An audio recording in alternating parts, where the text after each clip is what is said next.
You need to treat your ability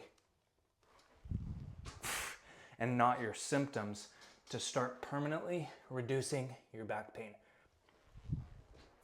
And it wouldn't be fair if I didn't show you exactly where I started. And what's amazing is these exercises can scale to anyone's ability level. Ability is what you're able to do with the muscles. It is your strength and flexibility together, and you need both qualities for the best chance to have a pain-free life. Now, what I'm able to do is simply a demonstration of what patience and scaling the exercises to my current ability can really produce. The hips are the spine's foundation. So today I will go over the 4 directions of the hips so you have a clear solution to drive out imbalances and weak points in the hips so that you can start reducing your back pain. So let's get into it. First, address the back of the hip, starting with the back extension, holding this top position, keeping the body in a straight line, starting with assistance, getting a good burn and all these muscles, getting the hamstrings, the glutes, and the low back, building a foundation of strength in all of those areas and getting those muscles to start to work together. Work towards holding this top position for 2-minute holds. Once that becomes easy, you can start one leg at a time. Again, start with assistance, progress to unassisted, working towards 1-minute holds on each side.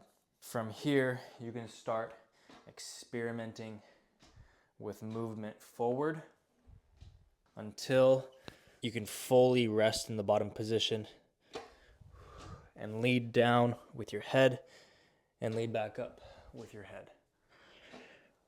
A great goal is getting to 30 reps, and this may take a while. Once 2 legs becomes easy, you can progress to 1 leg at a time, working towards 20 reps on each side. This took me about 1.5 years to get to, and so you have to be patient with these exercises, allow them to work their magic, bring blood flow to the area. And a lot of these areas, I mean, you probably haven't done anything to strengthen these areas, to open up these areas in the last few years, maybe few decades. So don't expect these exercises to fix all of your pain in 1 to 2 months, okay? But you will experience a lot of relief as you do these exercises more and more, and as you build strength in these areas.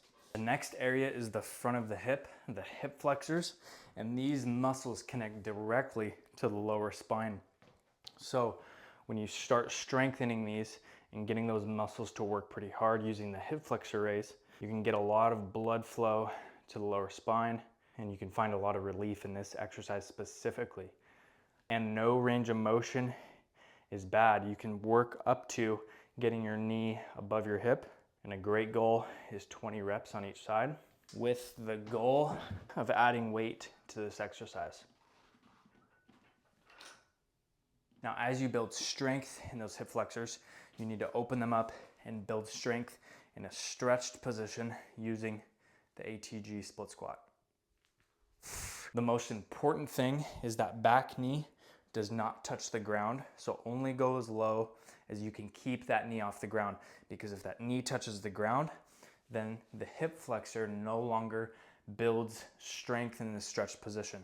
Okay, so keep that knee off of the ground throughout the whole exercise. And you can regress this exercise by elevating the front foot and using assistance to get comfortable in this bottom position before lowering the elevation of the front foot. The goal is to squeeze your butt on this side the entire time to maximize the stretch and keep that back leg as straight as you can, getting this hamstring to cover the calf, getting comfortable in this position, making sure to control every single rep. And eventually you can add weight.